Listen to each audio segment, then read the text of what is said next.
Ելենա Արշակյանի «Մարիա» սերիալի նկարահանումները շարունակվում են, հեռուստադիտողները դիտում ու քննարկում հեռուստասերիալի հերթական սերիան։ Ինչպես միշտ Դավիթը հասավ ու օգնեց, Ռաֆը մեծ-մեծ խոսում ա, բա որ սիրում ա, ինչի չի գալիս փրկում ու օգնում Մարիային, թե սենց պահերին վախենում ա, գրել է հեռուստադիտողներից մեկը։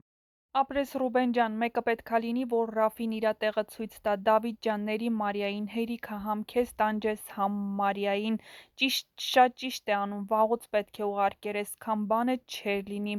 գրել է մեկ այլ հեռուստադիտող։ Տատիկի ու Նոնայի խոսակցությունը 10-0 օգուտ տատիկի։ Անի ջան, շատ լավ ընկերուհի ես Մարիայի և Դավիթի համար, հիմա շատ քչերը կան քո նման, վայ էս Ռուբենը խոսալուց գլուխ էնքան ա շարժում, որ գլուխս պտտվում ա, ոնց որ թաթան լինի։